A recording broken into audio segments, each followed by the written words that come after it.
할렐루야. 오늘 할렐루야 찬양이었던 것 같습니다. 다 영어로만 되어 있어서 다 알아들으셨죠? 여호와를 찬양하라.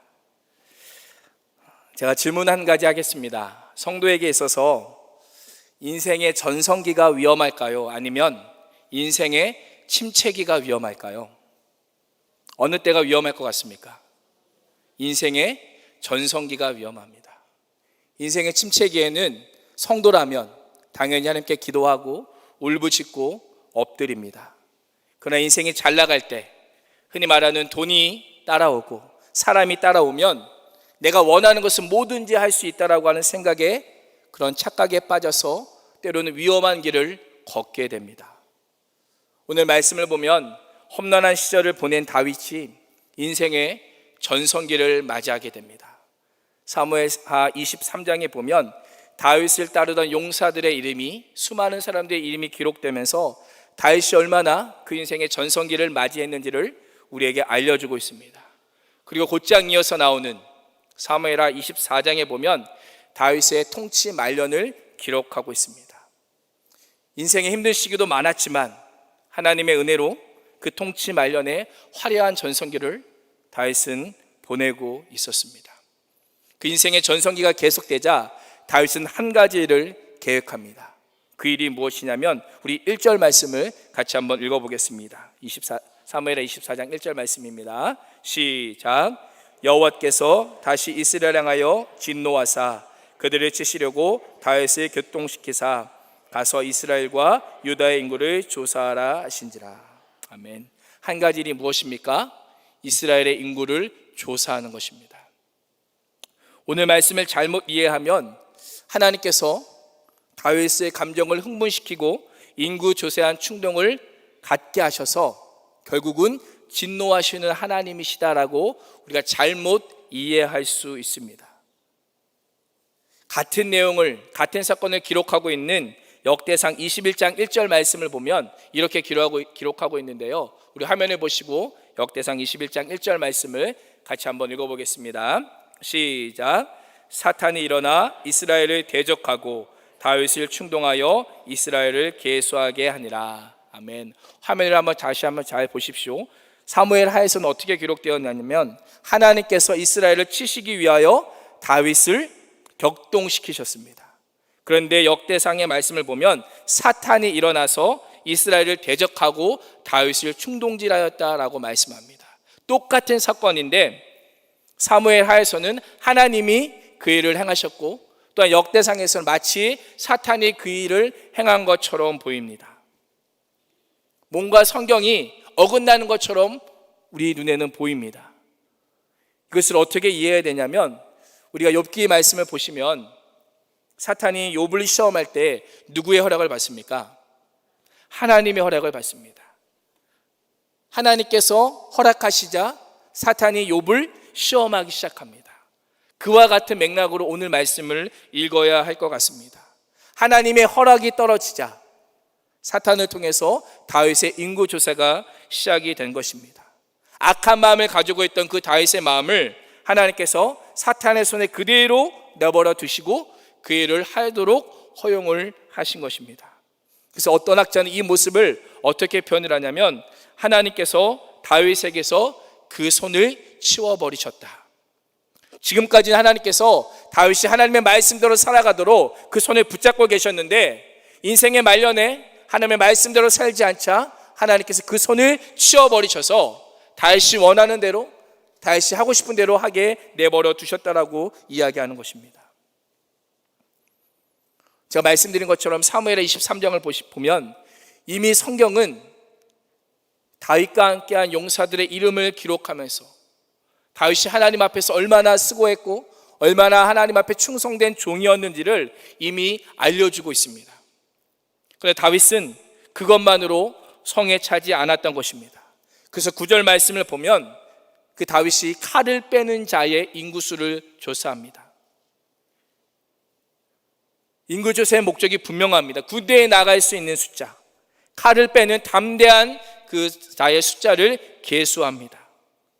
이 인구조사를 통해서 나의 군사력이 얼마나 되는지, 하나님께서 나에게 주신 군사력이 아니라 내 힘으로 내가 꾸려온 그 군사력이 얼마나 되는지를 자신의 힘을 과시해보고 싶었던 것입니다.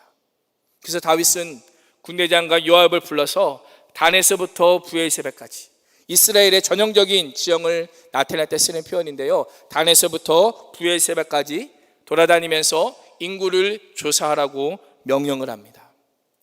이 명령을 받아들었던 그 요압 장군이 그 다윗 왕에게 이렇게 이야기를 합니다. 우리 3절 말씀을 같이 한번 읽어보겠습니다. 3절입니다. 시작. 요압이 왕께 아뢰되 이 백성이 얼마든지 왕의 하나님 여호와께서 백바나 더하게 하사 내 주 왕의 눈으로 보게 하시기를 원하나이다. 그런데 내 주 왕은 어찌하여 이런 일을 기뻐하시나이까 하되. 아멘. 요압 장군이 처음에는요, 왕의 그 하는 일들을 취하고 뭔가 높이는 것처럼 보입니다. 그런데 그 본인은 어디 있냐면 맨 마지막에 있어요. 뭐라고 이야기합니까? 그런데 내 주 왕은 어찌하여 이런 일을 기뻐하십니까? 다시 말하면 어떻게 왕이 이런 일을 하느냐라는 것입니다. 왕으로서 충분히 인구를 조사할 수 있습니다. 필요하다면 그 인구를 조사해야만 합니다. 그러나 요압이 보기에 다윗이 인구를 조사하는 그 동기가 순수한 동기가 아니었던 것입니다.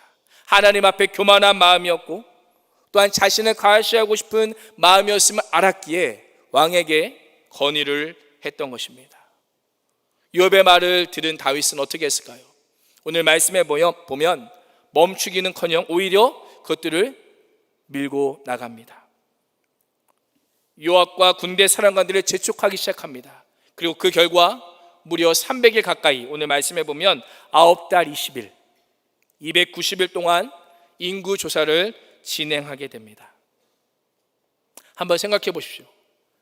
다윗이 그토록 하고 싶었던 인구 조사라면 그 인구 조사를 마친 뒤에 어떤 마음이 들어야겠습니까? 우리가 어떤 일을 정말 하고 싶어서 그 일을 했습니다.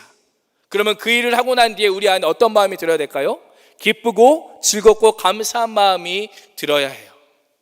근데 오늘 말씀을 보면 다윗이 어떤 마음이 듭니까? 10절 말씀을 보면 다윗이 백성을 조사한 후에 그의 마음에 무엇을 합니까? 자책을 합니다. 분명히 자신이 하고 싶었던 그 일들을 하고 나서 그 마음에 찾아오는 것은 기쁨과 감사와 찬양이 아니라 그의 마음에 자책이 밀려왔습니다. 내가 한 행동이 얼마나 큰 죄악인지를 다윗은 깨달았던 것입니다. 이전에 밧세바를 간음하고 우리아를 살해할 때는 그 신앙의 양심이 작동하지 않았습니다. 그때는 무뎌졌습니다. 나단 선지자가 와서 당신의 죄악이 이렇습니다, 당신이 이런 자입니다 라고 지적하기 전까지 다윗은 자신의 죄악을 하나님 앞에 회개하지 않았습니다. 그러나 이번에는 다릅니다. 이번에는 누군가 지적하기 전에, 누군가 알려주기 전에 하나님 앞에서 자신의 죄악을 깨닫고 하나님 앞에 엎드리며 하나님, 제가 하나님께 죄를 지었습니다 라고 스스로 먼저 고백하고 있는 다윗을 보게 됩니다. 여기에 다윗이 하나님의 마음에 합한 그런 모습이 있는 것처럼 보입니다. 비록 교만한 마음의 인구조사가 시작되었지만 자신의 범죄함을 깨닫고 곧장 하나님께 죄를 고백하고 그 죄를 용서해달라고 다윗은 간구합니다. 그래서 10절 말씀을 보면 다윗이 이렇게 고백해요. 여호와여, 이제 간구하옵나니 종의 죄를 사하여 주옵소서. 저는 이제라고 하는 단어가 참 마음에 와닿습니다. 하나님, 제가 지금까지 하나님의 은혜로 살았고 하나님의 사랑하심으로 살았는데 제가 이번 죄를 하나님을 무시하고 제가 지었습니다. 그러나 이제 앞으로는 내가 하나님의 은혜를 기억하며 하나님의 그 말씀에 따라 살겠습니다라고 하면서 다윗이 그 용서를 구하고 있는 것입니다. 다윗이 하나님께 죄를 용서해달라고 하는 것은 그 자신의 죄를 모른 척 해달라는 것이 아닙니다. 죄가 있는데 이 죄를 제거해 주거나 모른 척 해달라는 것이 아닙니다. 용서해달라고 하는 의미는 무엇이냐면 하나님께서 그 죄에 대해서 공의를 집행하실 때 하나님의 긍휼과 자비를 베풀어 달라고 하는 의미입니다. 우리가 착각하는 것이 있죠. 우리가 죄를 범하고 나서 어떤 생각을 많이 합니까? 내가 하나님께 죄를 구하고 내가 용서하면, 하나님께 회개하면 죄 용서받겠지. 맞습니다. 그러나 떠나지 않는 것이 무엇입니까? 그 죄에 대한 형벌입니다. 오늘 말씀에도 보면 다윗이 회개했음에도 불구하고 다윗의 잘못에 대해서 하나님께서 분명히 형벌하실 것이다라고 말씀합니다. 다윗은 죄를 저질렀고 그냥 넘어가지 않았고 반드시 그 죄에 대한 대가를 치러야만 했습니다. 그 결과 이스라엘 백성의 7만 명이라고 되는 수많은 사람이 죽게 되고 맙니다. 그 엄청난 군대의 숫자를 통해서 자신의 힘을 과시하고 싶었던 다윗이 7만 명이나 되는 어마어마한 숫자가 죽음을 당함으로 자신의 교만함이 무엇인지를 철저하게 깨닫게 됩니다. 한번 보십시오. 지금 다윗의 모습이 하나님의 마음에 합한 사람 모습처럼 보입니까? 우리가 지금까지 봐왔던 다윗의 모습, 하나님 앞에 예배하고 전쟁을 치러 나갈 때 하나님께 날마다 물어보았던 그 다윗의 모습처럼 그렇게 보이냐는 것입니다. 이 인구조사 앞에서는 적어도 그렇게 보이지 않습니다. 제가 말씀을 보면서 정말 하나님의 마음에 합한 인생이라면, 하나님께서 너는 내 마음에 합한 사람이라고 하나님께서 칭찬하셨다면 그 인생의 마지막, 그 다윗의 통치 말년 또한 하나님 보시기에 정말 좋았으면 어떠했을까? 세상에 그 누구와 비교할 수 없는 아름다운 그 통치로 마무리했으면 어떠했을까라고 하는 생각이 들었습니다. 하나님께서 다윗의 마지막을 어떻게 그리셨을까요? 우리 16절 말씀을 같이 한번 읽어보겠습니다. 16절입니다. 시작. 천사가 예루살렘을 향하여 그의 손에 들어 멸하려 하더니 여호와께서 이 재앙 내리심을 뉘우치사 백성을 멸하려는 천사에게 이르되 족하다. 이제는 내 손을 거두라 하시니 여호와의 사자가 여부수 사람 아라우나의 타작 마당 곁에 있는지라. 아멘. 여호와께서 예루살렘을 치려고 하는 천사의 손을 어떻게 해요? 거두십니다. 그리고 말씀하시죠. 이제는 족하다. 이제는 충분하다는 거예요.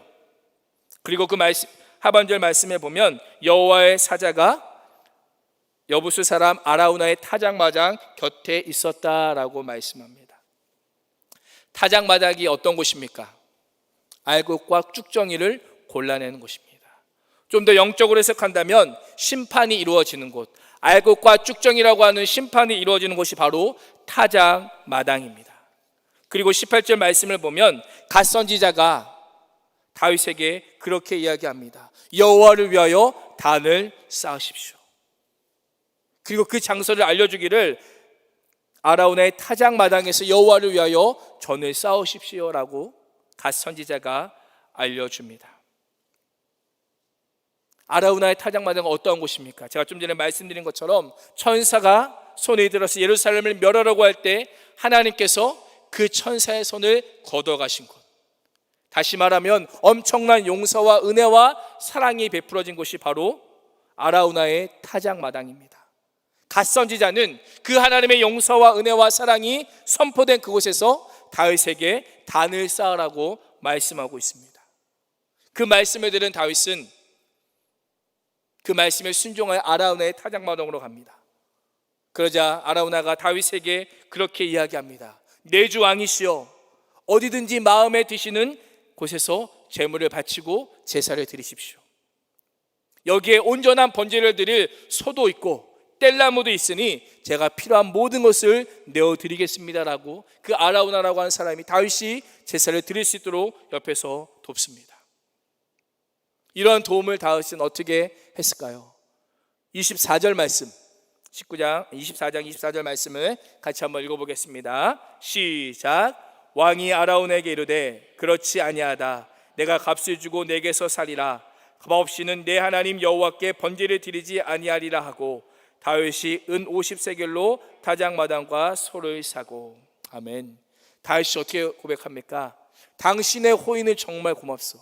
그러나 내가 돈을 주고 이 땅을 사겠다라고 합니다. 24절 말씀을 보면 내가 값을 주고 내게서 사겠다. 내가 값 없이는 제사를 드리지 아니하겠다라고 다윗이 그렇게 고백하고 있습니다. 다윗은 여호와 하나님께 거저 얻은 것으로 아무런 대가를 치르지 않는 번제를 드릴 수 있었지만 기꺼이 은 50세겔을 주고 아라우나 타작마당을 사게 됩니다.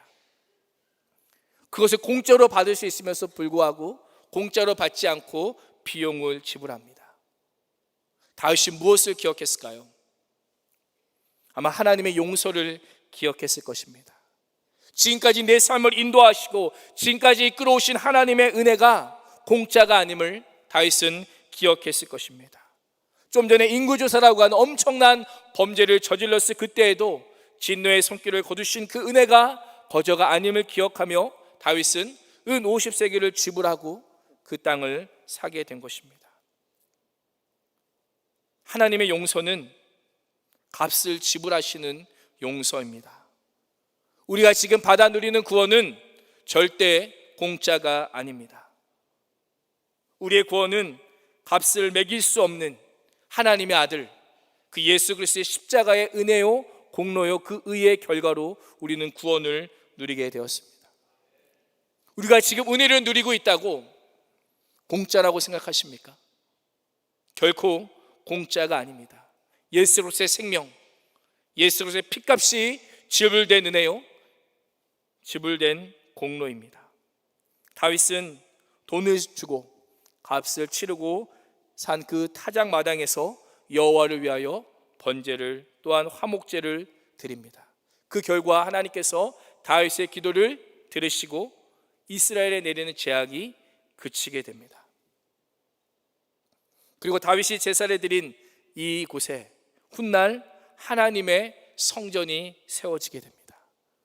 역대하 3장 1절은 이렇게 말씀하는데요, 우리 역대하 3장 1절 말씀 같이 한번 읽어보겠습니다. 역대하 3장 1절 말씀입니다. 한번 읽어보겠습니다. 시작. 솔로몬이 예루살렘 모리아산에 여호와의 전 건축하기를 시작하니 그것은 전에 여호와께서 그의 아버지 다윗에게 나타나신 곳이요 여부스 사람 오르난의 타작마당에 다윗이 정한 곳이라. 아멘. 다윗이 제사 드린 곳에 무엇이 세워집니까? 하나님의 성전이 세워집니다. 그리고 오늘 3장 말씀을 보면 성전이 세워지는 그 산을 모리아산이라고 우리에게 말씀해 주고 있습니다. 모리아산이 어떤 산입니까? 우리가 알고 있는 것처럼 아브라함이 그 아들 이삭을 번제로 드린 산, 그 산이 모리아산입니다. 이 모리아라고 하는 단어는 하나님의 관점을 알다라고 하는 의미를 가지고 있습니다. 아브라함이 이삭을 번제로 드린 그 모리아산은 인간의 눈으로 봤을 때는 분명한 시험의 산이었고 고난의 산이었습니다.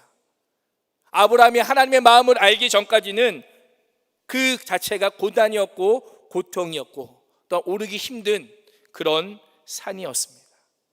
우리가 이 땅에 살면서 반드시 올라야 할 산이 있다면 이 모리아 산이 아닐까라는 생각을 하게 됩니다. 이 산은요, 순종 없이는 오르지 못하는 산입니다. 아브라함과 같은 순종이 없이는 오르지 못할 산이 바로 모리아 산이고 하나님의 성전이고 하나님께 드리는 예배인 것입니다. 우리가 알고 있는 것처럼 모리아 산으로 가야 하는 아브라함에게 하나님께서는 아무런 설명도 하지 않으셨습니다. 그저 아들을 바치라, 어떻게 바쳐야 될지를 설명도 하지 않으셨고 그저 아들을 바치라는 명령만 하셨습니다. 왜냐하면 이것은 아브라함의 믿음을 시험하는 것이었기 때문입니다. 만약에 하나님께서 어떻게 해야 될지 하나하나 알려주셨다면 이것은 시험이 아니라 숙제였을 거예요. 숙제는 어떠합니까? 우리가 무엇을 어떻게 해야 될지 알려줍니다. 그러나 시험은 알려주지 않습니다. 하나님은 우리에게 숙제나 과제를 주시는 분이 아니라 우리의 믿음이 얼마나 되는지 우리의 믿음을 달아보시는 분입니다. 아브라함은 그 시험에 당당히 믿음으로 합격했습니다. 그 시험에 합격함으로 여호와 이레, 여호와의 산에서 준비되는 그 은혜를 경험했습니다.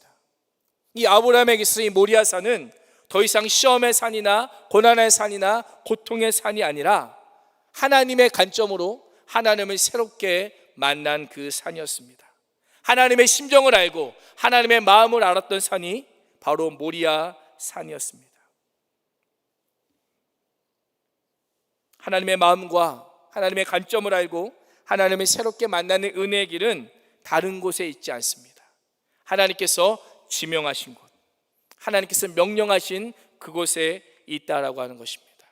모리아 산은요, 우리가 순종으로만 오를 수 있는 산이고 순종해야만 갈 수 있는 산입니다. 우리의 삶도 그렇지 않습니까? 우리도 순종함으로 나가기만 하면 되는데 우리는 어떠합니까? 그 일을 어찌 될지 알지 못합니다. 내 인생에 어떠한 일들이, 내 인생에 어떠한 장애물이 펼쳐질지는 우리는 알지 못합니다. 그래서 우리는 주저합니다. 내가 어떻게 살아야 될까? 주저하지만 내가 알지 못하는 순간에도, 내가 깨닫지 못하는 그때에도 우리가 순종으로 나아가기만 하면 모리아 산에서 하나님께서는 준비하고 계시고 필요를 채워주시겠다라고 말씀합니다. 때로는 하나님께서 우리를 고난의 산으로, 또한 시험의 산으로 인도하실 때가 있습니다. 그리스도인의 삶이 항상 편하고 즐거운 것만은 아닙니다. 그 고난의 길을 갈 때마다 우리는 불평하고 원망합니다.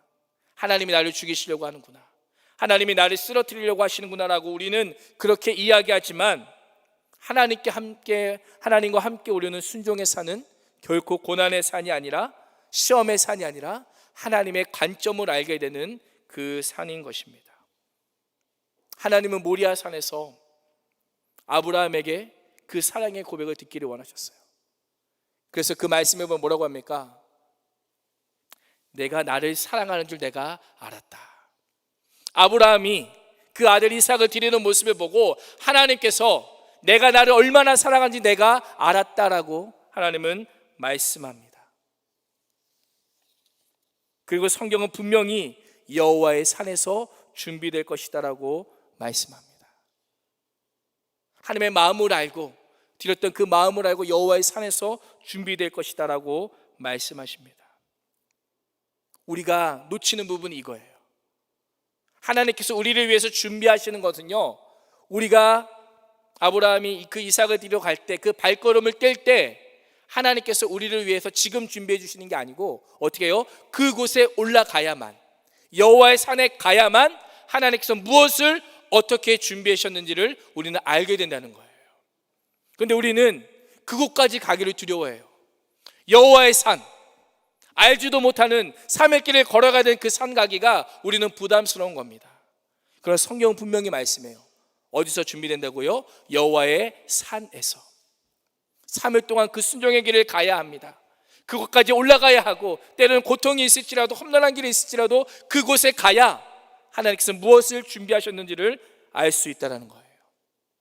하나님께서는요, 아브라함이 경험했던 그 여호와의 산에서 준비되는 그 은혜를 오늘 말씀에 다윗도 경험하길 원하셨어요. 아라우나의 타작마당, 하나님의 성전이 세워지고 그 모리아 산, 그곳에서 하나님의 사랑이 어떠한 사랑인지, 인생의 말년에서도 하나님의 사랑이 어떠한 사랑인지를 하나님은 알기를 원하셨습니다. 지금까지 하나님의 마음에 합한 사람으로 살고 죄악 가운데 넘어져 다시 일어나 하나님을 붙들었던 그 다윗의 모습을 통해서 그 마지막도 하나님께 순종하는 삶으로 살기를 하나님은 원하셨습니다.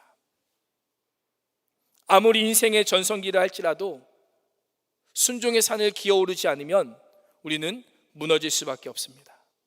아무리 하나님의 마음에 합한 사람이라 할지라도 여호와의 산, 그 산에 오르지 않으면 넘어질 수밖에 없습니다.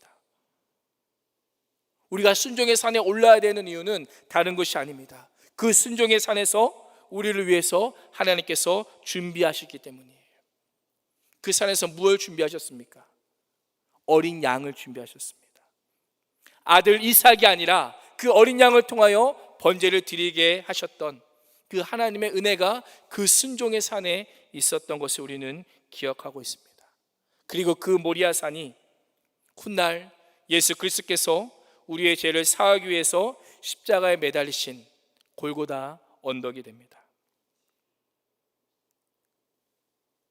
성경은 하나님의 마음에 합한 사람이라고 해서 그 인생의 말년을 아름답게 포장하지 않습니다.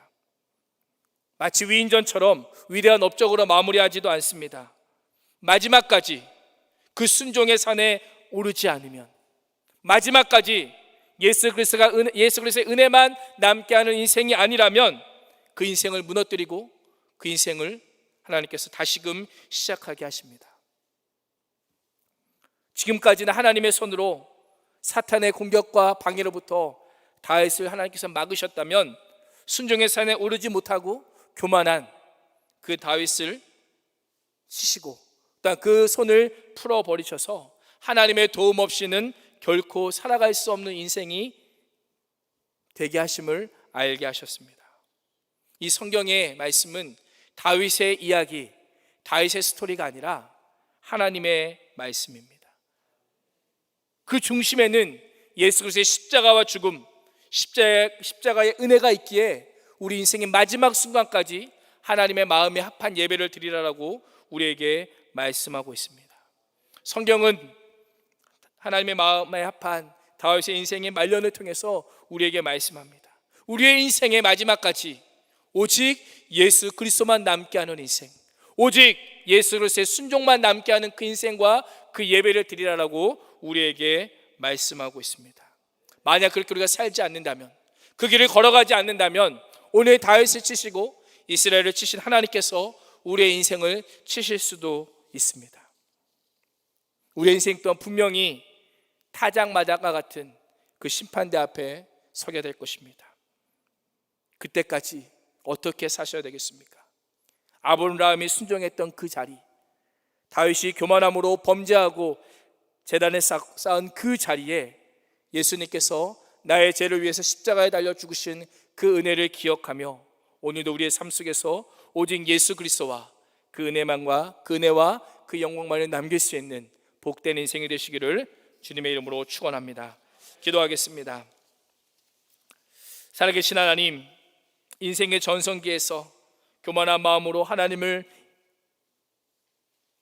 잃어버린 채 살았던 다윗의 모습을 보며 우리의 삶을 다시 한번 돌아봅니다. 하나님, 우리의 인생의 마지막까지 순종하는 인생으로, 주님 앞에 결단하는 믿음의 인생으로, 예수 그리스도의 십자가만 남기는 인생으로 살아갈 수 있도록 주님 인도하여 주시옵소서. 우리가 넘어졌을 때로 다시금 일으켜 주시고 하나님의 은혜로 강건케 되는 나간의 성도도 될 수 있도록 주님 인도하여 주시옵소서. 살아계신 예수님의 이름으로 간절히 기도합니다.